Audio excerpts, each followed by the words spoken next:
Welcome back.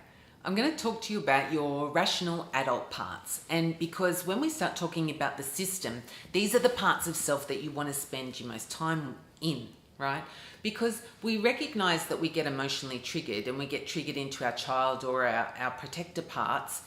And if we can't change the situation, then we go into our numbing, avoidance, addiction parts, right? I talked briefly about that. I'm not going to unpack that in a whole lot of detail because it's very different for everybody. And you just need to recognize that that's where you go to avoid it. Okay?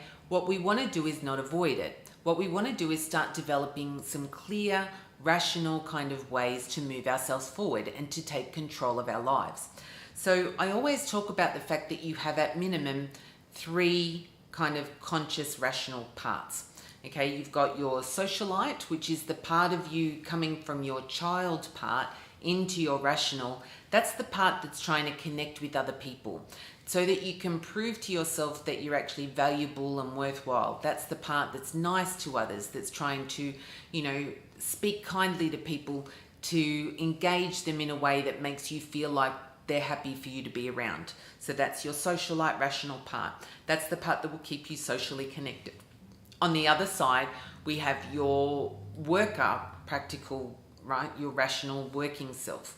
So usually that comes out of, you have an assertive protector part. So moving from your most severe aggressor, then we have an assertive, right, this is what I'm going to do and this is what I want kind of stuff. And then we can get into a much more rational, practical working part.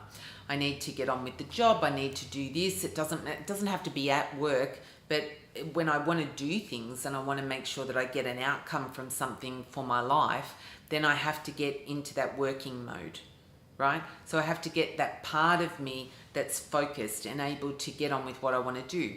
Doesn't matter if that's cleaning the house or if that's actually going to work and delivering a project, or if that's, you really wanted to get in touch with your creative side and so you decided to take some time out and do some painting, right? Doesn't matter. But it's the moving yourself forward in a way that means you can achieve things, right? So it's a very rational, practical part. So there's the worker, there's the socialite. And then we have what I call your seeker, which is your ultimate rational part. Your seeker is the one that brought you to this program. Your seeker is the one that goes in search of answers. Your seeker is the part that will take you to a therapist. It will take you to a coach. It'll take you to somebody to give you some guidance, that sage advice that you're looking for that helps you to understand yourself in your life. So when you recognize that we have that part, that's the part that will do research. That's the part that will engage in finding solutions to the problems that you have in your life. Now, what we want to do is we want to become really strongly focused in that sort of seeking part and in line with our worker and our socialite. We need to recognize that we need to have a little bit of work, but we need a bit of socializing at the same time, because all work and no play is not good for us, and all play and no work, not good for us either. So we've got to find this balance.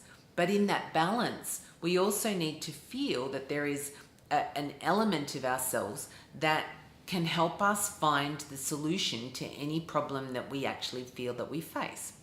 So go back to what I said earlier about when I was, pivoting the business, and for a while there, because of the way that things had happened, and, I gave up my registration as a psychologist because I no longer wanted to be controlled by this system that I didn't agree with. I wanted to be able to do these sorts of videos and help you in the way that I knew was right.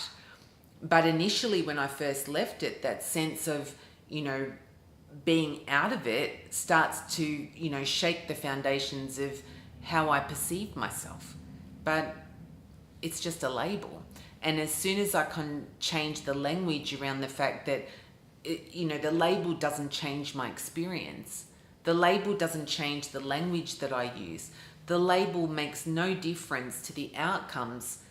The only thing that the label ever did was stop me being able to do these sorts of things to help people. And all I wanted to do was to help more people, right?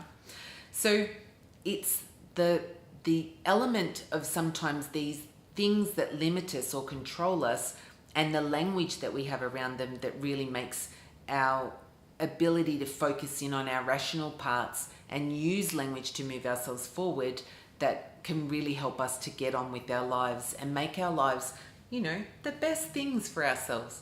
After all, you're the one that's got to live it, right? So you want to make it the best it can be for you. All right, I hope that helps. I'm going to wrap up everything in our next little video. So I'll see you soon.